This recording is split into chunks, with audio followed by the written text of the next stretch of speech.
Welcome to Great Talk and Entertainment. I'm your host, KJ, and this is the YouTube channel where I do reviews for movies and TV shows, including all your favorite superheroes from Marvel Comics, DC Comics, and much more.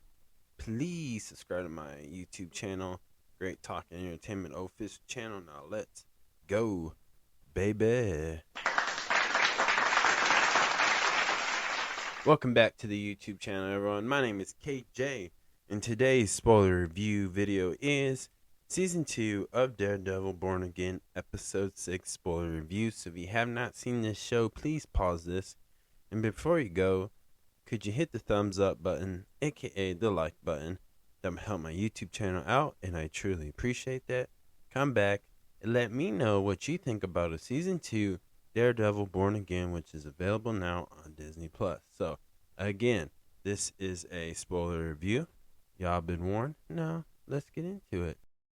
This episode continues on the death of Vanessa Fisk as we see Kingpin, who is in tears, who's heartbroken, and he's definitely unhinged as he kicks it off as the doctor that we've seen in the back of the trunk for episode 5.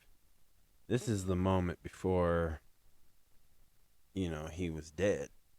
And, he said a quote that I can't remember exactly historically where this comes from. And he kind of re-quoted, kind of changed the quote. But he basically said, the darkness, we should be honored and appreciate the beauty of darkness. But I believe that's I know it's from old, not Shakespearean, not by Shakespeare, but around that era of Shakespeare doing poetry and stuff like that. But it was a quote. And obviously, you see Kingpin at that moment say, fuck it. And he bear hugs this doctor to death. And I mean, he bear hugged. Y'all, I shout out to Kingpin, shout out to Marvel Studios, and everybody on Daredevil Born Again. Because let's all realize a bear hug can be dangerous.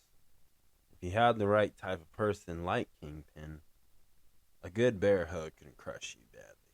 A good bear hug. But you gotta be something like Kingpin. You gotta have strength like him. Or something close like that. Because, woo!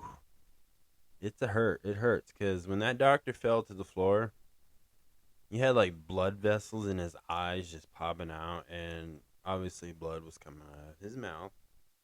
But Kingpin was not messing around. This is where he said, fuck it. Because everybody had to go. Because if you watch that funeral at the church, everybody sat away from him or behind him. Nobody sat next to him. Because if you think about it, most funerals, most people will comfort that person. Right? Somebody's going to be I'm going to be right here with you. They may hold their hand, put their arm around their shoulder. Just sit by them. Let them know we're here. Even if you sat behind that person, usually there's somebody that will put their hand on their shoulder and pat them on their back or on the top of their shoulder and let them know everything's okay. These people who work for Fisk was so scared because this man, the dog, he's the dog off the leash. He's the monster that has woken up.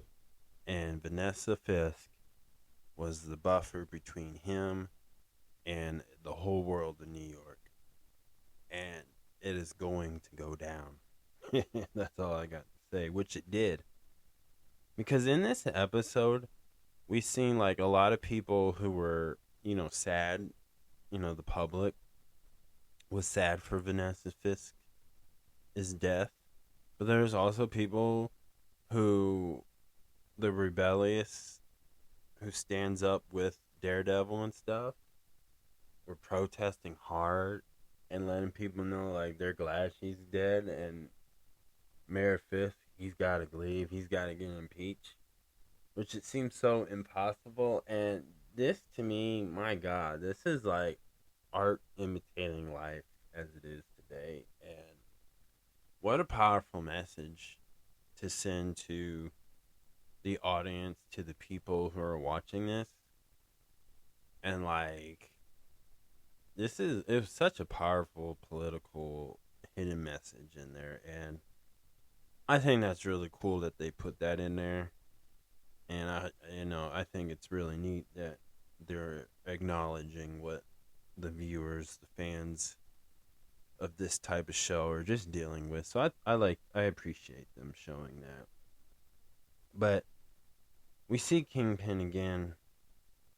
He just unhinged, and when he put that final red rose on that coffin, he walked out. Didn't he? And you know what's crazy? He didn't say a word until the end of the episode. Like, well, not the end where the show ended, but just closer to the end. He didn't say a word. So he was already, he's in his head. He's making these decisions because while that's going down, he's still going to business. And he told, I think his name is Cal. He's like the head leader of the task force that Kingpin has. And he's like, yeah, take all those weapons and use them. These are your gifts. Which Mr. Charles was pissed. Because now they're using the weapons that they were supposed to go to the people that Mr. Charles is working with, in dealing with, who are expecting some American weapons going to foreign countries. Like, we have not seen that since Iron Man 1. Just to put that out there. Just put it out there. That's a Doctor Doom connection. But, Mr. Charles is mad. And we learn a little bit more about Mr. Charles a little bit in this episode. So, Kingpin has decided that he's going to work alone. He's not going to do business with nobody else. Like, apparently now he's going to become the mayor and the lonely crime lord with his goons just to do business on his own. Which I don't even know how he's going to pull that off, but he's going to pull that off now. Because he must at this point. So, after again, Mr. Charles is upset, and then we see that the mole that was working for the AVTF, the Kingpin's task force, the leader of that gang, Cal, I think his name, he realized there's a mole, and I think he realized who it was because it's the guy that they captured in episode 4, I believe. And he realized, oh, that key card thing was there. But what's really interesting is this is the only way he would know. And I'm not saying this guy is stupid, but I think Buck, obviously he's loyal to Kingpin, but Buck had a suspicion feeling about this, and obviously he's the guy that is making sure everything is in order so Kingpin doesn't have to deal with all the small details, and they're tightening up things on Kingpin's side because of this situation, and people are scared, and they should be. So to do that, now they know there's a mole in the AVTF, and also too in this scene, in this episode, I should say, is after that we see Shiva talking to the governor of New York, and the governor of New York is like, you should run for this campaign. And in a way, they kind of spoiled a little bit of Spider-Man Brand New Nate, but not the main plot of it, but just kind of spoiled how this ties in. So in a way, like, it's kind of obvious now, like, Kingpin's not going to be the mayor by the time they get to the end of this season, of season 2. And I guess, I don't know, I really don't know But I feel like they could have avoided this, right? I think they should have saved this particular scene or conversation on the final episode of season 2. And that's what I mean, it's kind of like a bummer in that way. But I'm saying it's not destroying the whole main plot of Spider-Man Brand New Day. Obviously, that movie's going to focus, Sony's making sure that's going to focus on Spider-Man alone. And it will have its tie-in to the MCU, of course. But obviously, some people will say, well, they shouldn't have put that in the trailer of Spider-Man Brand New Day. But I think, honestly, I believe this is on Marvel Studios' side, this fault. As far as, I wish I wish they saved that conversation, closer to the end of this episode. And I get it. I don't think it would make a difference, but to have that be shown, and then if you rewatch the trailer, it kind of makes sense, and it's kind of obvious that Sheila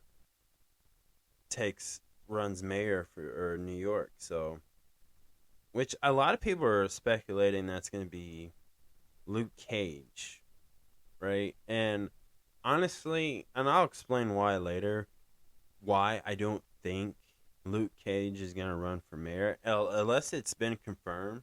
But I don't see him running for mayor in the Daredevil Born Again show. I just don't see it.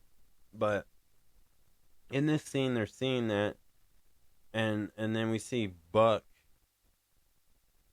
watching everybody, and I forgot the guy's name, but he told Buck, like, I want to run for mayor type thing. I need my campaign going. But Buck reminded him, like, you gotta wait for the big guy to come down, which is, Kingpin. But what's interesting in that, we see Blake Daniels and BB. And this is the moment where BB's kind of like exposing herself.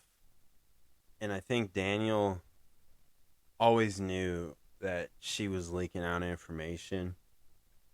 But obviously Buck, he pulled Daniel to the side, even though it's Daniel's birthday that day in that episode.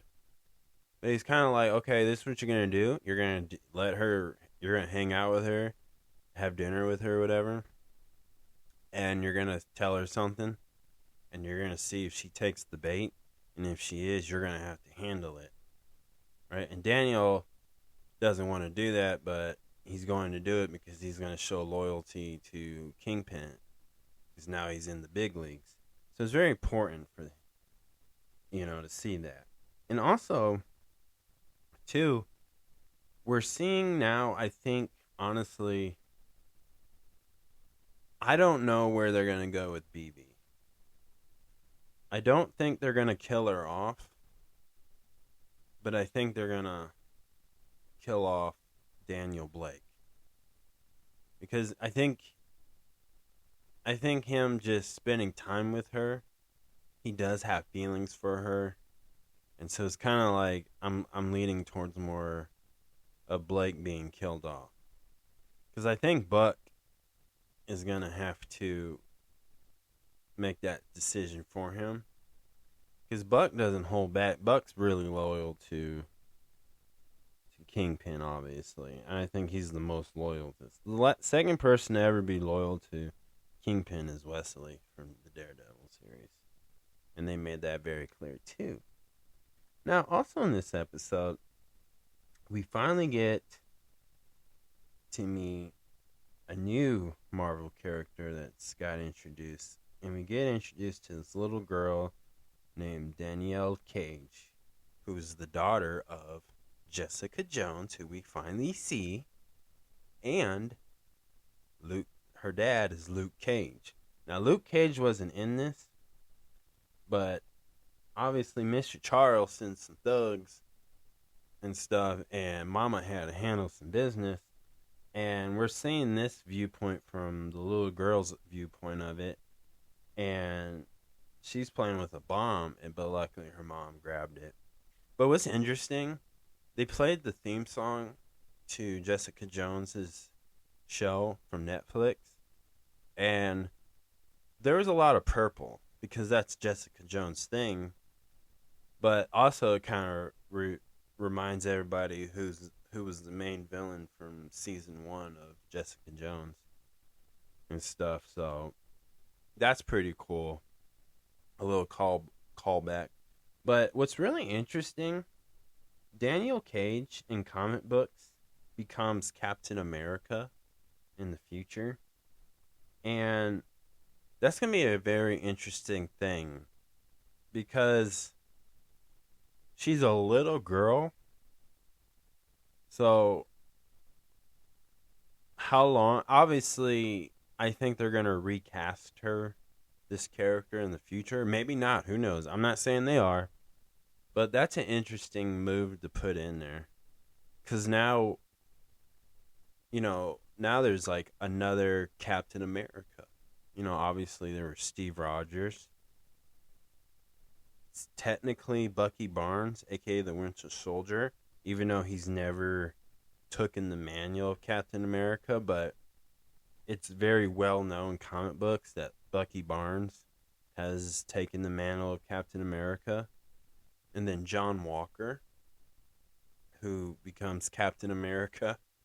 And now we have Danielle Cage, who in the future does become Captain America. So that's a very interesting step. And I have a lot of theories, but I'm going to save later to the end of this review. But I'll explain. But that's a really cool thing about her. And she's still a baby. Not like Goo Goo Gaga baby, but she's still a little girl. She's still a little kid. She might be in kindergarten. But that's an interesting thing that just to put there. But that tells me a lot. Now, again, Jessica Jones has to lay the smackdown, and this leads to eventually they do meet up, Daredevil and Jessica Jones. But before that, Daredevil and Karen have this huge argument about taking somebody's life, aka the Kingpin. And obviously, they're showing that Karen is giving up on the justice system, but Daredevil's not. Matt Murdock's not. Because two things. One, that's not what Foggy would do. Two, Matt Murdock is a lawyer, and he went to college and read the books of the justice law. He knows his laws, right? And that's got to work. And two, Daredevil does not kill because he lives by the hero code, right? So, even in this situation, and then he's proved it in episode 5 that, he wouldn't even kill Bullseye, even though Bullseye is the one who shot Foggy. But Karen is determined to pull that trigger, which she does. Karen is more like Punisher in this. And she even brings up the fact that she shot Wesley from the Daredevil series, and it obviously eats her up, but they're scared because they understand since Vanessa Fisk is gone, this is this is crazy.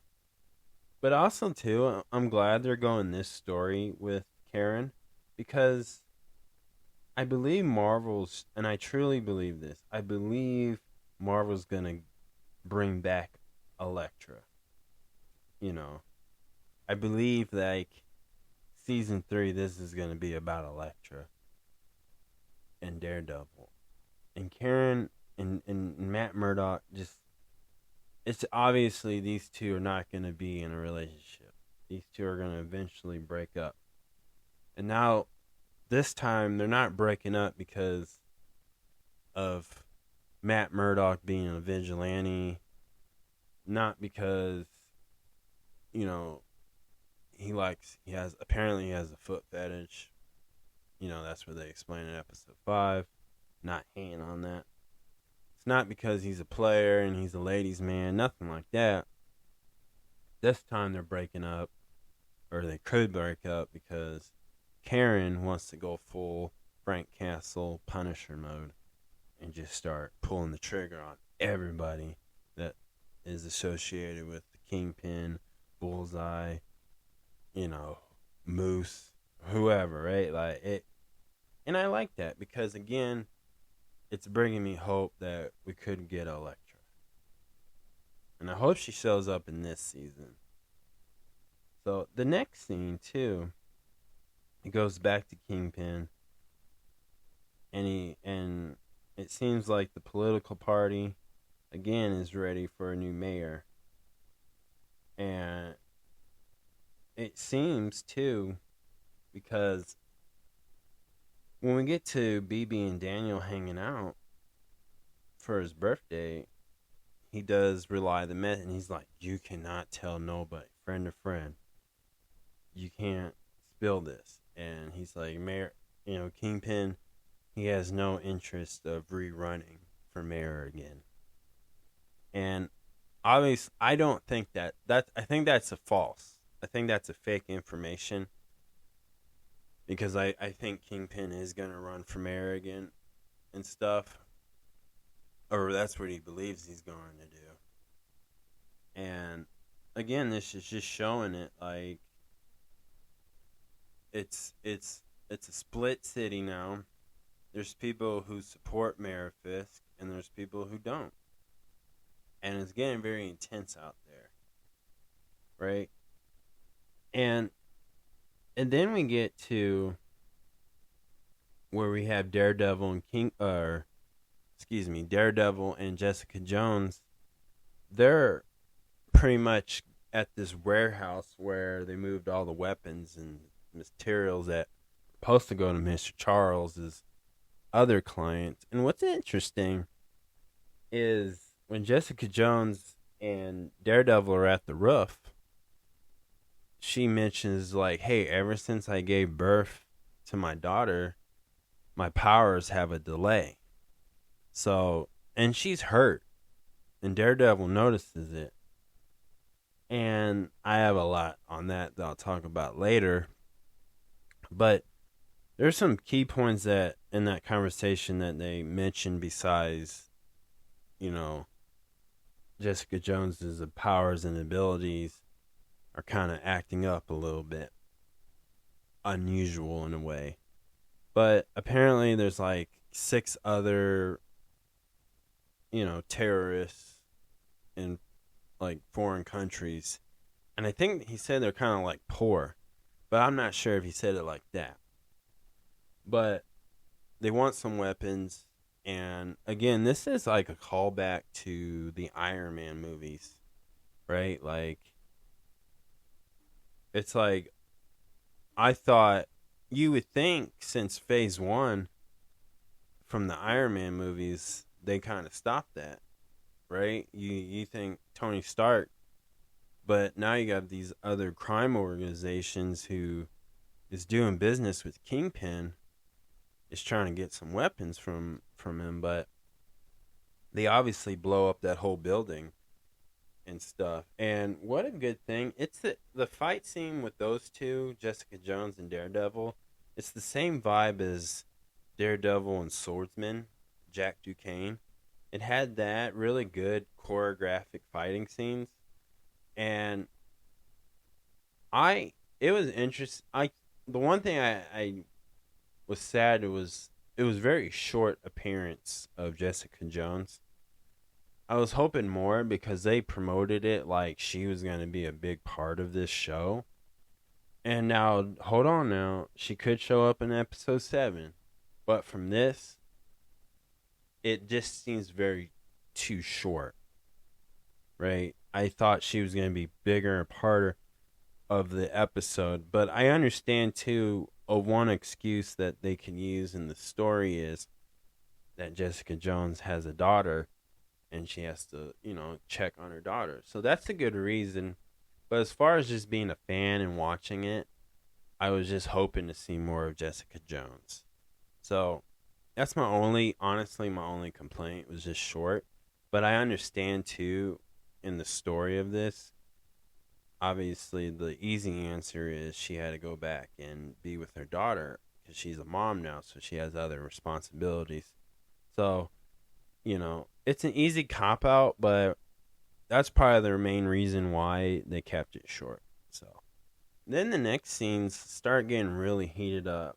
So you got one where Karen is ready to shoot Bullseye, and then there's like a scene in this episode where Dr. Heather Glenn and Buck have this weird kinky fetish for each other. But Dr. Heather Glenn took this like earring from Vanessa Fisk, and it was red and white, obviously referencing Moose, right?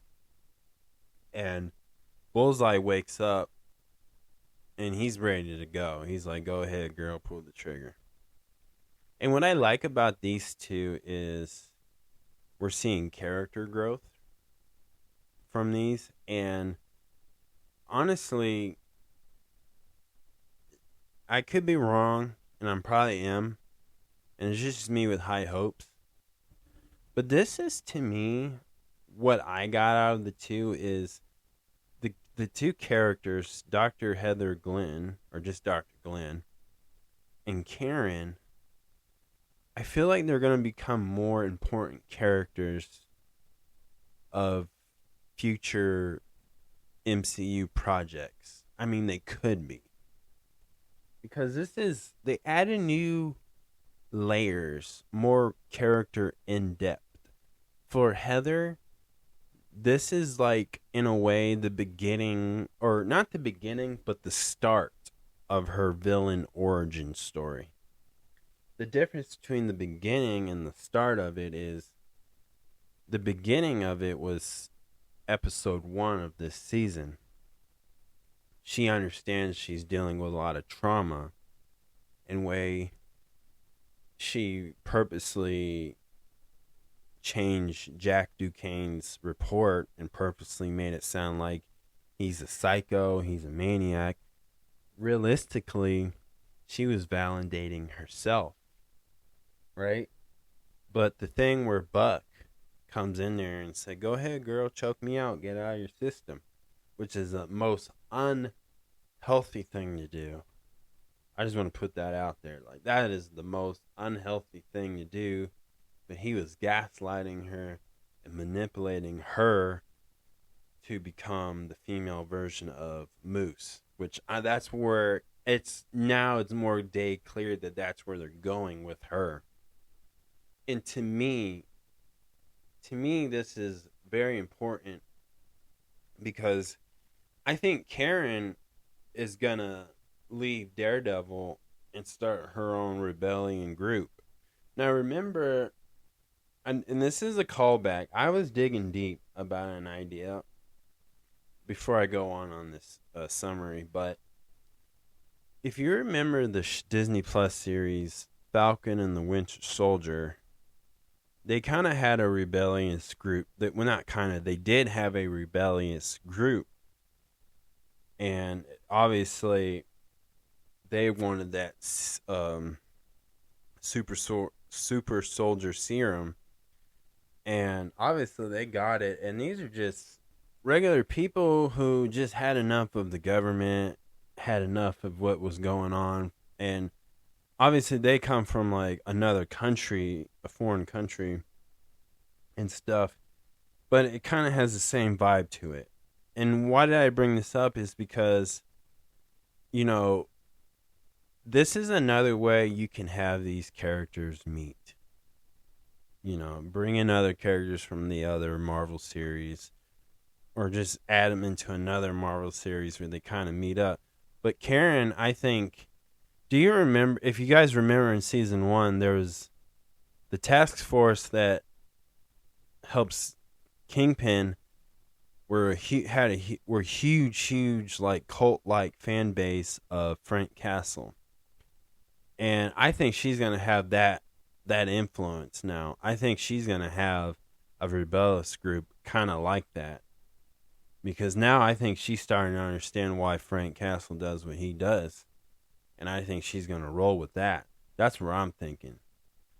But that'd be a very interesting thing to put in there, and honestly, that could tie into like season 2 of Wonder Man. If you, it could work if they went that route.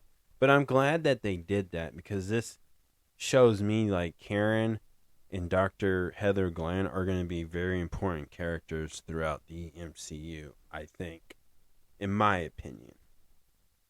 Because in one scene, she was going to literally shoot Bullseye, but Daredevil stopped it and stuff. Like, she was not playing around. And then when we get to the last scene, basically we have Daredevil and Kingpin finally meet up, and they talk, and they were just laying the smackdown on each other, and obviously Kingpin like start throwing hand. I mean, he bloodied him up. While that was going on, too,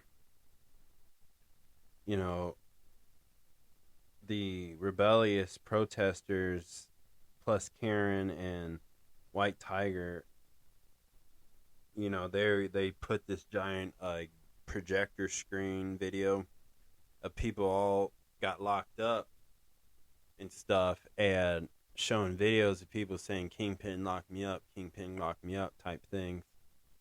And they started fighting the task force. And obviously Colin shot the guy who was snitching on who was the mole in that task force, and used it so they could say, oh my gosh, the vigilante shot us, use weapons, and start just beating on the people. And while that's going on, you see Daredevil hit the V trigger, Kenny Omega's move on Kingpin, which is obviously there's a comic book cover where Kingpin gets kneed in the face by Daredevil, but in wrestling they call that the V trigger. So that was pretty cool, but I see a lot of people complaining, like saying that fight scene between the two made no sense because it solved nothing. But the point that they were showing is that it's not, violence is not the answer. And it goes back to Daredevil's point. And this is why I think, too, that you're starting to see more red show on Daredevil's suit, and you're seeing a lot of red on the white painting that Kingpin stares at. Is because, one, Kingpin's gonna, all he sees is red in his eyes. He's pissed. And there's gonna be a lot of blood. But for Daredevil, you know, he's carrying the guilt of Foggy.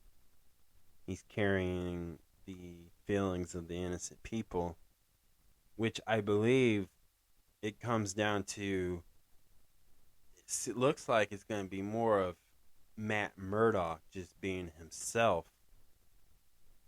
versus being a vigilante. Because, again, Kingpin pointed out, like, you can't get me arrested. It's not going to work. Right? And so that it has to come down to the justice system of doing the right thing. And I think this is where we're going to get more of Matt Murdock and less of Daredevil. But this time, this makes more sense. This actually makes sense to go that route. For the fact of, this goes by the code that Daredevil, a.k.a. Matt Murdock, lives by. You know, obviously he took an oath when he became a lawyer. And obviously he lives by the hero code. So that totally makes sense.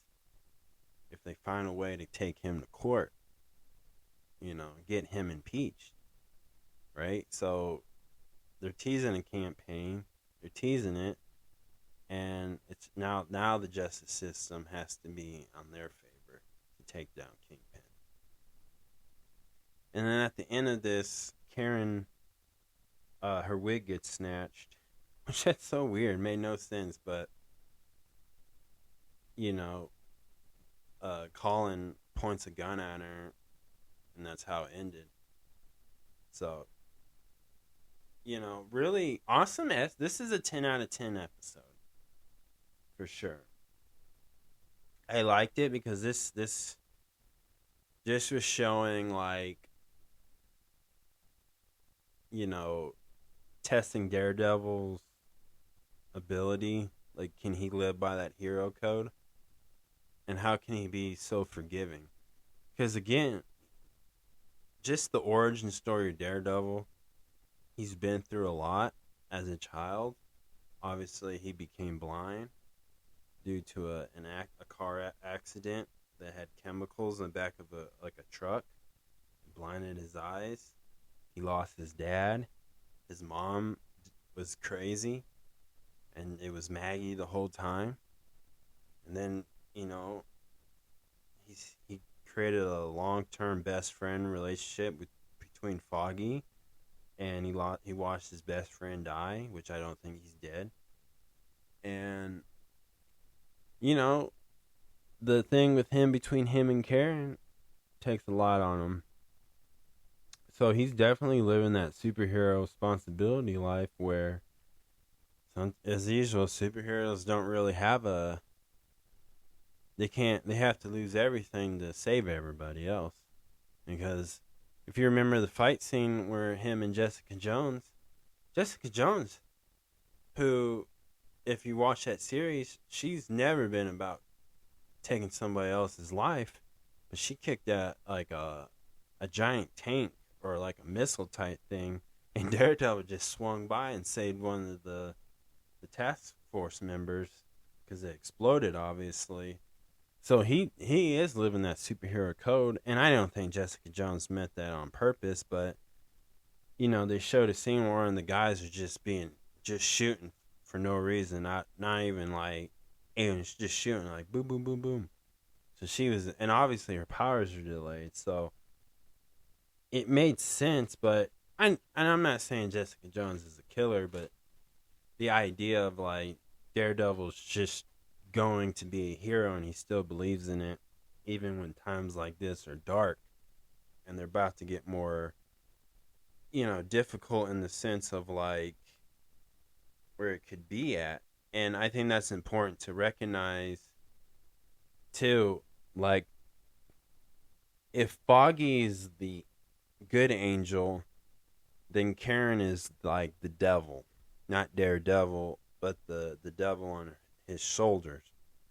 Because he knows, it's easier to, I guess, pull the trigger and take everybody out who did you dirty versus forgiving. Karen doesn't want to forgive. Daredevil is willing to forgive. And that's just being a superhero. So, the first topic is Karen gonna go full Punisher? I think, yeah. I think she is. I bet you in episode 7, she shoots that guy. She shoots that Colin guy. The head leader of the task force. Right then and there, and it causes a huge breakout riot. That's what I'm thinking with her. Because at this point, if she wasn't afraid, if it wasn't for Daredevil, Bullseye would have been dead. To be honest, like that was crazy that they're going with that. Like, she was gonna shoot him. So that's where I think is gonna happen next with her. For Kingpin, I think for now, from episode 7 to the end, I think Kingpin's is gonna go make violent decisions blindly. It's not gonna be very, planned. He's just gonna do it out the whim, and he's gonna start getting sloppy. I think this is the beginning of the downfall of Kingpin for season 2. And then Daniel Blake, honestly, I think the death of Daniel Blake is gonna happen in episode 7, in the next episode. And the reason why is he knew BB was the one, even though BB didn't send the text message to Ellison. He's the guy that was the boss for BB's uncle and Karen at that newspaper. And she deleted it. But obviously, she loves or likes him, Daniel Blake. But I think Daniel obviously found the little SD card, and he's pissed. But I think he has feelings for BB, and he's going to choose to lie to Buck, and that's going to be the death of Daniel. I thought they were going to give him a little bit of the son of Kingpin, but like Richard Fisk, but I guess they're saving that for somebody else in the future. So I think episode 7 is the death of Daniel Blake. With that's what I'm thinking. And then my final topic is Jessica Jones. I like the difference. They changed her up. She seems happier. Obviously, she's a mom. And it doesn't add up to what happened at the last season of Luke Cage series. And it doesn't add up to the Jessica Jones series as well. I get it. Like, for Jessica Jones, you can just say, well, she chose not to leave New York. But for Luke Cage, he was the new club owner, and he was taking over this crime lord thing to make sure nothing bad happens to Harlem. Right? And Jessica Jones wasn't involved at it at all. So far as I know, he was still left off as a club owner. And Jessica Jones just kind of moved on. So it doesn't add up. But we know that they have a kid together. They live with each other in a nice house. But it doesn't add up. So what that tells me, though, is it's a little uncertain for that character's future in the Marvel Cinematic Universe. For Jessica Jones, there's only 2 stories that they can do. And that's even if they make a series for her in the MCU, like Daredevil. And I think they are, I'm not sure. But there's only 2 stories, and it's going to be basically about her ability and powers acting up, right? So one story could just be a closing chapter. You know, where do they go with Jessica Jones in the MCU? Does Marvel Studio / Kevin Feige even have big plans for this character? Right? Like, do they do the story where, when I mean closing chapter, is she accepts the fact that she can't be, she can't be unbeatable no more. Now she is beatable. And does she just stay and be a mom and hides out, stops being the vigilante? And then where does Luke Cage go? Has Luke Cage lost his ability too? Which that'd be messed up. Like, how come she gives birth and her powers are being kind of taken away into their daughter and genetics wise? Well, Luke Cage can be Luke Cage. That's pretty messed up, but there's nothing I can do. I didn't write the script. But maybe he did. Maybe he lost a little bit of his power too. But who knows?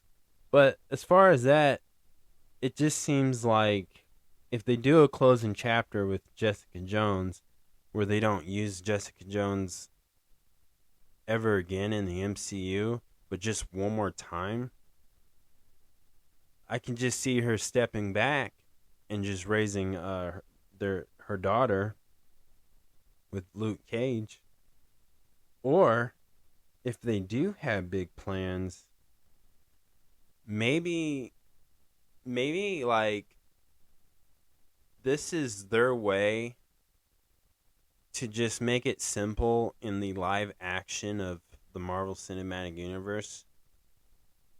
Just to make it simple. So for the people who don't read like comic books or understand this difference between a mutant and somebody who gets enhanced with superpower abilities, you just make them as one. You know, you just label Jessica Jones as a mutant, even though technically she wasn't born like that.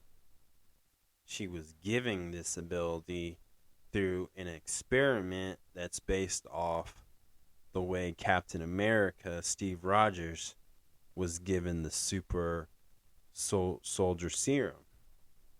But just label Jessica Jones as a mutant because the DOJ from the Wonder Man series, they don't really care how they get the powers or were they born with it or not. They just know like they need to be arrested.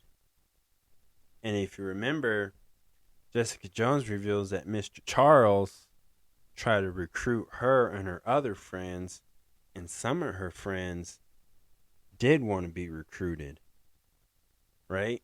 Which I can see Jessica Jones' sister Trish Walker accepting that so she can get out of that prison cell, the rift, sorry. But that's what I'm thinking. She said 99 of her friends, and Daredevil was like, oh, so another group, right? But what I mean by that is maybe Jessica Jones meets the X-Men, meets Charles Xavier, and he can help her heal her and fix that issue of her powers kind of delaying, from her to take hits, heal up quicker, stuff like that. So there's only 2 stories you can go that way, but the first one is just closing it, and then they probably won't use that character no more. But her going to the mutant saga and meeting like the X-Men, Charles Xavier, that means they have big plans for Jessica Jones. So who knows? That's a unique thing to put this character at. But if I had a guess, I think if they do another Jessica Jones series, my theory would be to this prediction is that they just do a closing chapter, and I think they focus more on Danielle Cage. Because I think, to me, as well, that this indicates when we get to Avengers Doomsday movie, after that movie is over, I think there's going to be a huge, and I mean extremely huge, year gap. Because I think by the time we get to Avengers Secret Wars, I think Jessica Jones' daughter is going to at least be a young adult age. And then I think she'll be the next Captain America by the time we get to the year 2028. That's what I'm saying in theory. But that's what I got out of this whole show, is that, one, when seeing that little girl is indicating that they're going to focus more on the future, and they're going to stop using Marvel characters that maybe they're trying to please the fans who are wanting and hoping to see these characters do justice with, But I also believe, I think Marvel Studio wants to move on and use other Marvel characters, other Marvel superheroes that they have not used yet. And I think she the daughter of Jessica Jones, is just a perfect example. And you can kind of say that with Daredevil, because boy, Daredevil, to me, I get the vibe of this is going to be a closing chapter. I think season 3 is going to be it, and I don't think they're going to do any more Daredevil stuff. I believe they're going to give Daredevil that old man Logan story, where I think at the end he's going to get older, and I think they're just going to retire this character because, again, I believe, to me, is the way this episode based it all. It's like we're seeing these young people with the OG characters, and I think Marvel Studios is just ready to focus on younger people and to use other Marvel superhero characters that they have yet used.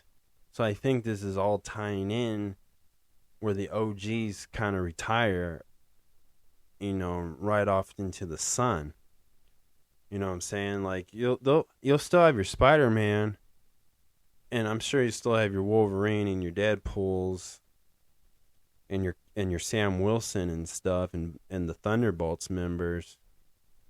But I think as far as like Jessica Jones and Daredevil, like I think they're closing chapter of those characters. That's just me. And I don't think there's nothing wrong with that.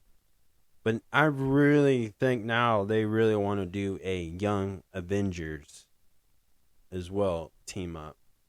And now they got from Ms. Marvel to Kate Bishop to White Tiger to now Daniel Jones Cage, like, and she's the future Captain America. Like, it can happen. I'm just sure. I'm pretty sure of it. If they show Novocaine, a young version of Novocaine, then they're doing it. They're doing a Young Avengers, but that's just me. But other than that, this episode is a 10 out of 10. Thank you guys so much. Please subscribe to my YouTube channel, Great Talk and Entertainment, and also comment below what you think about this, and what do you think of how you feel about season 2 of Daredevil Born Again. And don't forget to subscribe and hit that notification button so you always be updated with all my latest content. Thank you guys, and peace out.